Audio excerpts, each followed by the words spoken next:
안녕하세요. 글로벌 리스크 책의 조의준입니다. 오늘은 북한 얘기 먼저 해보고 싶습니다. 지금 미국의 무역 협상 그리고 한국의 무역 협상이 이렇게 계속 숨가쁘게 돌아가지만 북한에 대한 법원의 아주 중요한 판결이 났는데 그걸 좀 믿고 있는 것 같아서 한번 말씀을 드리고자 합니다. 미국이 지금까지 대북 제재를 그렇게 엄격하게 하지 않고 있다. 특히 트럼프 대통령 들어서 북한이나 러시아에 대한 제재를 제대로 집행하지 않고 있다라는 얘기가 많은데요. 실상은 그렇지 않습니다. 트럼프 대통령이 그냥 북한과 뭐 얘기하고 싶다, 김정은과 친하다라고 말을 하고 있지만 그 밑에 판결이나 이런 거는 굉장히 엄격하게 내려지고 있는데요. 애리조나의 한 여성이요. 북한 IT 기술자의 원격 취업을 도왔다가 무려 징역 8년을 선고받았다고 합니다. 이 소식을 한번 알아보면요. 애리조나주에 거주하는 한 여성이 북한 요원들을 위한 이른바 노트북 공장을 운영한 혐의로 지난 24일에요. 8년 이상의 징역형을 선고받았다고 미 법무부가 보도자료를 통해 밝혔습니다. 이 보도자료가 굉장히 길거든요. 근데 이 여성이 운영한 이 노트북 공장은 북한 사이버 요원들이 미국 내 300개 이상 기업에서 원격 IT 직원으로 위장해 일할 수 있도록 한 기반이 됐습니다. 이게 노트북 농장이라고 하니까 좀 헷갈리실 텐데요. 이게 왜 노트북 농장이냐? 왜냐하면 미국 기업들은요, 어떤 직원을 원격으로 관리했다, 그리고 원격으로 뽑았다, 그러면 그 사람이 쓸 노트북을 보내줍니다. DHL이나 이런 걸로 보내주면 그 사람이 그 노트북을 받아서 그걸 가지고 원격 접속해서 일을 하게 되거든요. 그러면 그 기업은 얘가 애리조나에 있는 애인데 애리조나에서 접속해서 하고 있구나. LA에서 하고 있구나. 혹은 저 멀리 있다면 태국에서 우리가 계약했는데 얘가 태국에서 잘 일을 하고 있네. 라는 걸 근태 관리도 하고 회사 비밀을 관리해 가면서 접속을 하도록 한 겁니다. 이때 어떻게 했느냐? 북한 사람들이 면접을 보고 붙는다 싶으면 북한 사람들이 자기 주소를 이 애리조나 이 여성이 거주하는 집으로 해놓는 겁니다. 그러면 기업들은 그 집으로 노트북을 보내거든요. 그러면 이 여성은 거기에 노트북을 켜놓고 있는 겁니다. 자신의 집에 노트북을 켜놓고 있으면 북한 IT 노동자들이 아마도 북한 내일 수도 있고 뭐 중국이나 어딜 수도 있지만 거기서 원격 접속해서 미국 기업들의 일을 해주게 되는 겁니다. 이번 판결은요, 해당 사기 계획에 가담한 미국인에게 내려진 형량 중 가장 무거운 것 중 하나로 북한 관련한 사기, 그러니까 온라인 사기나 취업 사기에 내려진 판결 중 가장 무거운 것 중 하나로 이를 통해 북한 김정은 정권은 수억 달러의 수익을 얻은 것으로 알려져 있습니다. 이 여성의 이름은 크리스티나 체프먼이라고 하는데요. 올 초 워싱턴 DC에서 전자사기, 신원도용, 자금 세탁 등의 혐의에 대해서 유죄를 인정했고 이번에 미 연방지방법원에서 형을 선고받은 건데요. 그리고 28만 4천 달러의 수익도 몰수당했다고 합니다. 아마 북한 애들이 거기 노트북을 설치하는 대가로 돈을 주기로 했나 보죠. 미 법무부에 따르면요, 체프먼은 2020년부터 2023년까지 북한 정권에 총 1,700만 달러 이상의 수익을 안겨줬고요. 최소 90대 이상의 노트북을 자신의 집에서 관리했습니다. 이 말을 보면 이렇게 노트북 농장을 운영한 게 체프먼만 있는 게 아니라는 거죠. 수많은 사람들이 북한 노동자에게 자신의 집이나 그 노트북을 쓸 수 있도록 해주면서 김정은 정권이 수억 달러의 이익을 올리도록 했고 그중 대표적인 게 체프먼인데 한 1,700만 달러 정도의 수익을 북한에 안겨줬다는 겁니다. 지금까지 이런 북한 기술자들에게 속은 기업들의 이름은 알려지지 않았습니다. 그러나 원격으로 북한 인력을 채용한 기업들 중에는 자동차 제조사, 실리콘밸리 기술기업, 미국 미디어 그룹, 항공 우주 기업 등이 포함되어 있고 이들 모두 포춘 500대 기업 중 일부로 알려져 있습니다. 그러니까 아주 큰 대기업들도 북한에게 속은 거죠. 그만큼 북한 기술자들이 그런 대기업들을 속일 만큼 포트폴리오를 갖추고 뛰어났고 그리고 잘 연기를 했다는 겁니다. 그래서 최근에 바이비트나 이런 큰 암호화폐 거래소에서도 15억 달러에 달하는 어마어마한 돈이 탈취되고 이런 게 북한에 의해서 일어난 이유는 이런 사람들을 미리 취직시켰다가 얘들이 깔아놓은 악성웨어나 이런 스파이웨어에 당해가지고 비트코인을 빼앗기고 이런 일이 생기는 겁니다. 그리고 체프먼 이외에도 중국과 아랍에미리트에 있는 개인들도 이 사기 행각을 지원한 정황이 포착됐다고 말하고 있습니다. 그러니까 전 세계적으로 북한이 라인을 쫙 깔아놓고 노트북 농장 같은 걸 통해서 전 세계적으로 범죄를 저지르고 있다고 보면 되겠죠. 이 비슷한 시점에서 미 재무부가요, 북한 IT 노동자 해외 파견을 도운 기업과 개인을 제재했습니다. 이게 그냥 한순간이 아니라 북한이 조직적으로 하고 있고 이거 가만 놔두면 미국 입장에서도 국익에 굉장히 위험하다는 걸 미국이 알고 있는 거죠. 미 재무부는 24일 날 북한 노동자들을 베트남에 파견한 것으로 알려진 소백수 무역회사와 북한 국적인 개인 김세훈, 명철민, 조경훈 등 3명에 대해 제재를 부과했습니다. 이에 따라 이들의 해외 재산은 동결되고요. 미국 입국민, 미국인과의 모든 거래가 금지됩니다. 사실 이 미국인과의 모든 거래가 금지된다는 것은 달러를 쓰는 모든 거래가 금지된다는 겁니다.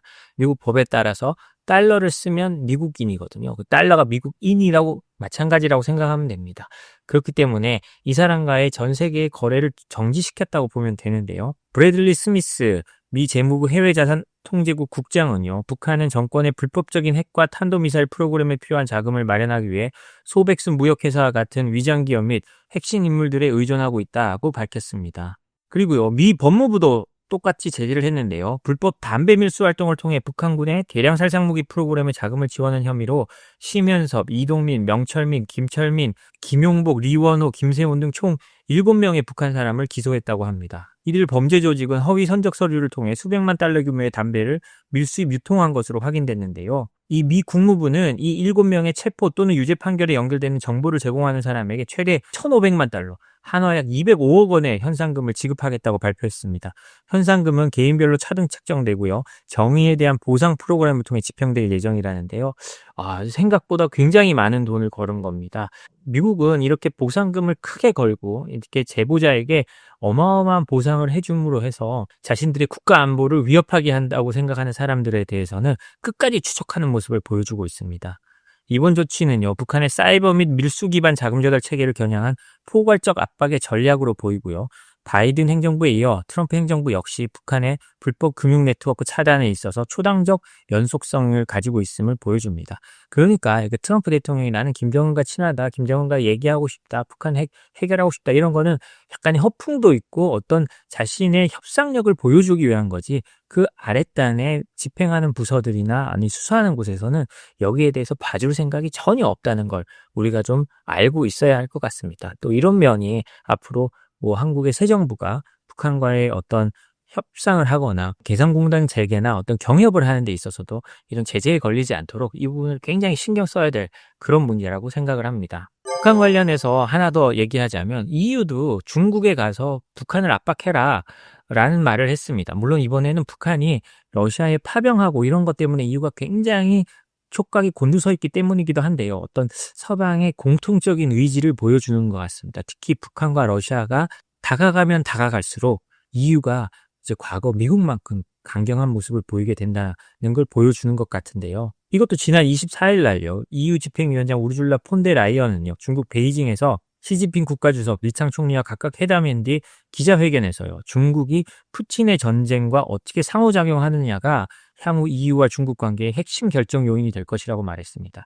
그러니까 너희들은 푸틴을 압박할 수 있지 않느냐, 너희들이 물건을 안 주면 푸틴이 전쟁을 못한다, 그러니까 결단을 해달라라고 EU가 계속 압박을 하는 겁니다. EU는 이달 회담에서요, 중국의 러시아 군수산업에 대한 물질적 지원을 중단할 것을 요구함과 동시에 북한이 러시아 내 무기와 병력을 제공하는 것이 동아시아 안보에도 심대한 위협이라고 강조했습니다. 우리가 과거 북한의 도발이 그냥 ICBM이나 이런 게 최고조에 달았을 때 늘 하던 말이 중국을 통한 대북 압박이었습니다. 미국도 그랬고요. 미국이 당시 트럼프 행정부일 때만 해도 북한 김정은하고 로켓맨이라고 욕하고 완전한 파괴를 해버리겠다, 북한을 트럼프가 협박할 때도 미국은 계속 중국도 동시에 압박했습니다. 석유를 끊어라, 뭐를 끊어라, 니들이 하면 북한의 모습을 바꿀 수 있지 않느냐라고 했는데요. 지금은 EU가 그거를 뒤늦게 깨닫고 다시 하고 있는 겁니다. 니들이 압박을 해라. 중국이 북한과 러시아를 압박해야 세상이 바뀐다, 세상이 평화로워진다 라고 EU가 깨닫고, 그 당시에만 해도 좀 물러서서 강 건너 불구경하던 사람들이 자신들의 앞마당에 전쟁이 일어나고 굉장히 문제가 되니까 여기에 대해서 이제 본격적인 압박을 나서고 있는 거죠. EU는요, 여기에 굉장히 불만이 많습니다. 중국이 우크라이나 전쟁 발발 이후에도 소극적 태도를 유지해 온 것에 대해서 불만이 있고요. 또 왕이가 이런 말을 했죠. 우리는 러시아를 밀지는 않지만 러시아가 패배하는 걸 원하지 않는다. 러시아가 패배한다면 미국의 대중 압박은 더 강해질 것이기 때문에 우리는 러시아를 패배하는 것은 원하지 않는다라고 말을 했습니다. 이 말은 뭐냐? 우리가 계속 지원해 주겠다는 거거든요. 러시아가 지면 우리가 골치 아프고 미국의 눈을 돌리고 유럽의 힘도 빼놔야 하는데 가장 중요한 수단이 러시아다라는 걸 중국이 말하고 있는 겁니다. 그럼에도 불구하고요. 지금 중국은 전 세계를 대상으로 한 히토리 압박을 위한 어떤 제도적, 그다음에 실질적인 움직임을 차곡차곡 쌓아나가고 있습니다. 전 세계가 압박하고 사실 미국과 유럽이 압박하는 거죠. 그 압박 속에서도 중국이 버틸 수 있는 힘은 뭐냐? 히토리거든요. 절대로 서방은 이 히토리를 마음대로 생산하지 못합니다. 왜냐? 환경오염 문제 때문인데요.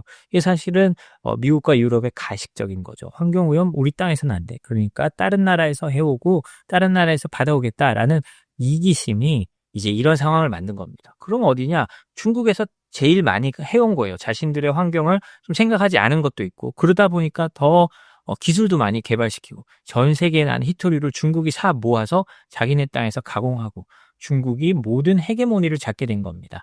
그러다 보니까 이제 다시 중국이 이런 걸까지 하기 시작했습니다. 중국이 히토리 밀수에 무관용 정책을 하고, 이거를 밀수하는 데 관계된 해외 단체는 블랙리스트에 올릴 것이라고 했습니다. 본격적인 수출 통제가 이루어지는 거죠.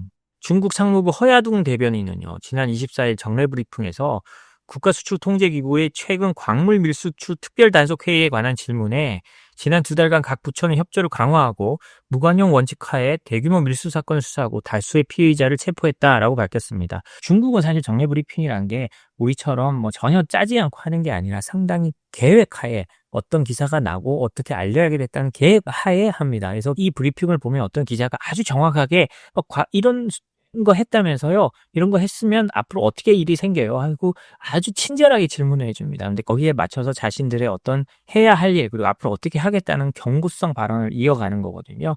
허 대변인은요, 국가수출통제기구 판공실이 지난 19일 상무부, 공안부, 국가안전부, 세방청서, 우정국 이런 여러 집행기관들과 함께 꽝시 난닝에서 특별단속회의를 했다.